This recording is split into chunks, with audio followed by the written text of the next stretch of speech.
All right, today is a really exciting day for us here. We just got these two Katahdin sheep. We found a local farmer that was doing things just how we wanted to do it. They had the right breed.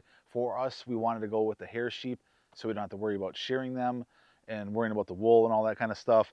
So we found the right breed, a local person. So anytime that you can find your animals locally, I would highly suggest that. They're going to be adapted to your area as far as the weather goes, and you can go to their farm, see how they're being raised, talk to the person. And in our case, she's extremely knowledgeable and we were very happy to work with her.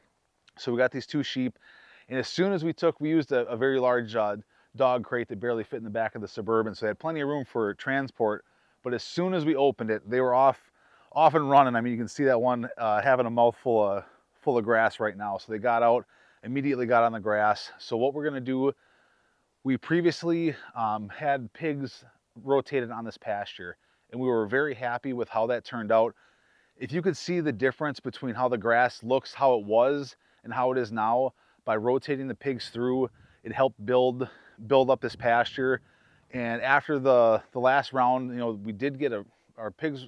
It was a give and take with the way we did our pigs. You know, it was nice that we rotated them on the grass. You know, obviously they're not a ruminant. They will still eat the grass, help out the land.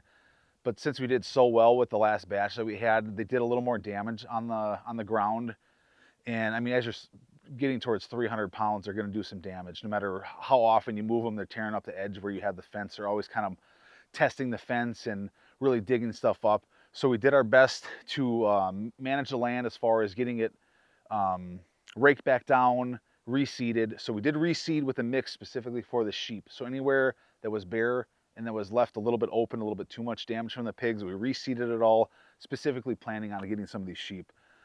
So we're happy with how the pasture turned out, but now we're making that transition where we want ruminant animals on this land. So it'd be less damage to the land, and it's a little bit more sustainable. We don't have to bring in the outside food sources as much. I mean, in the winter here when it gets bad, we are gonna have to feed them some hay, but we do have local sources for the hay.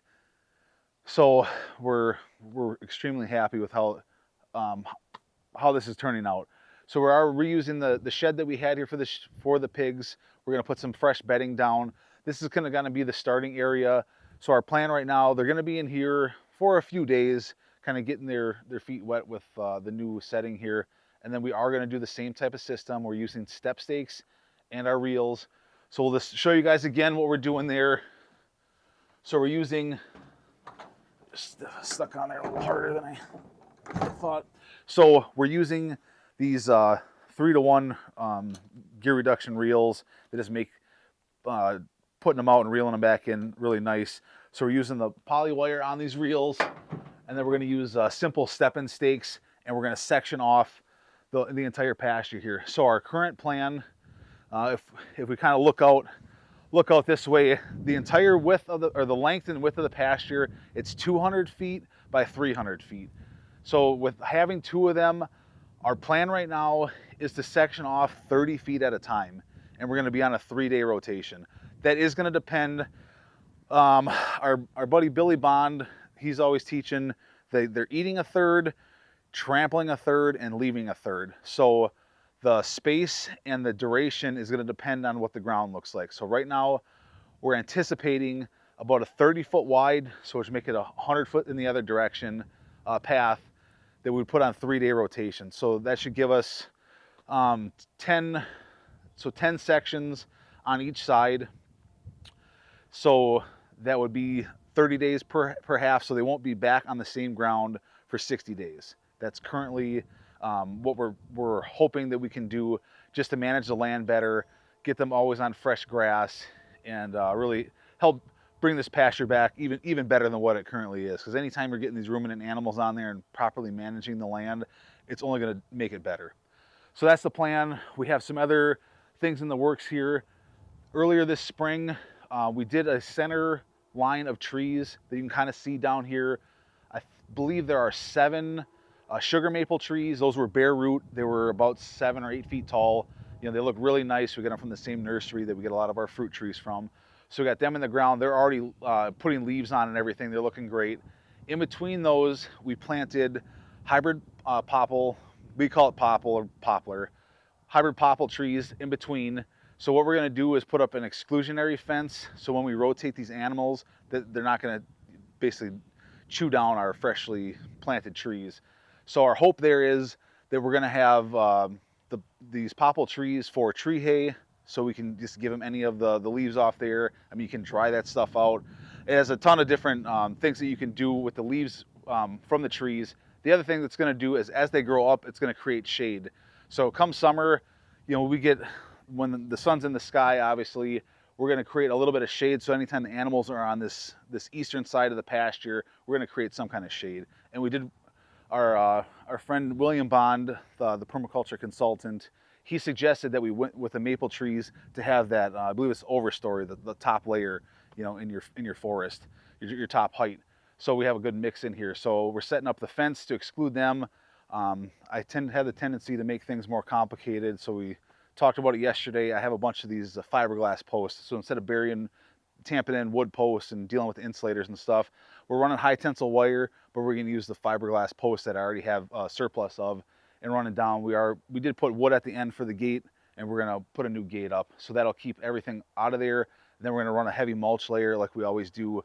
We're going down with matted wet cardboard, and then mulch on top. So we really give these trees the best chance that they have for our animals here. And then in the future here, we're planning on expanding the pasture.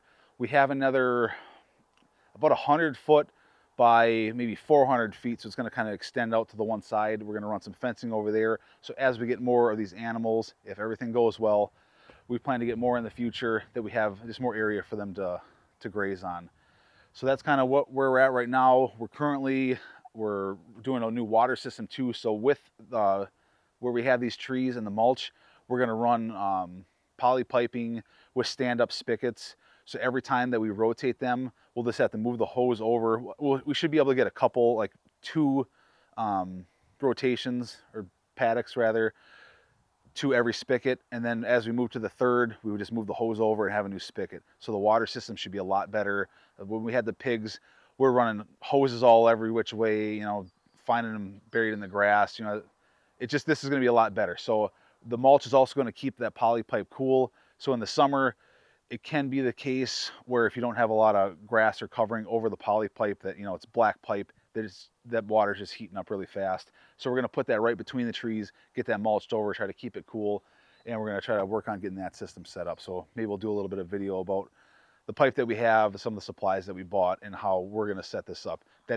We are running it on top of the ground and mulching it over, so it is not gonna be frost proof in any way. That's not the plan for this system. When the freeze comes, there's a simple little tool, I showed it before. You put it on the one end and then just use your air hose, open up the spigots, and just blow all the water out. So that's not gonna be a winter solution. We have buried pipe into this shed for that reason. So like I said, I'm really excited. We've been talking about this we didn't do any animals last year, so we've been talking about this for 2 years. We finally got the right person and the right animals, and we're gonna be off and running. So we're really excited how this is gonna go. So we're gonna keep filming and showing you how this whole process goes with these sheep. So keep an eye out for more videos. Hit the like button, subscribe, and see how this goes for us. We'll catch you guys in the next video.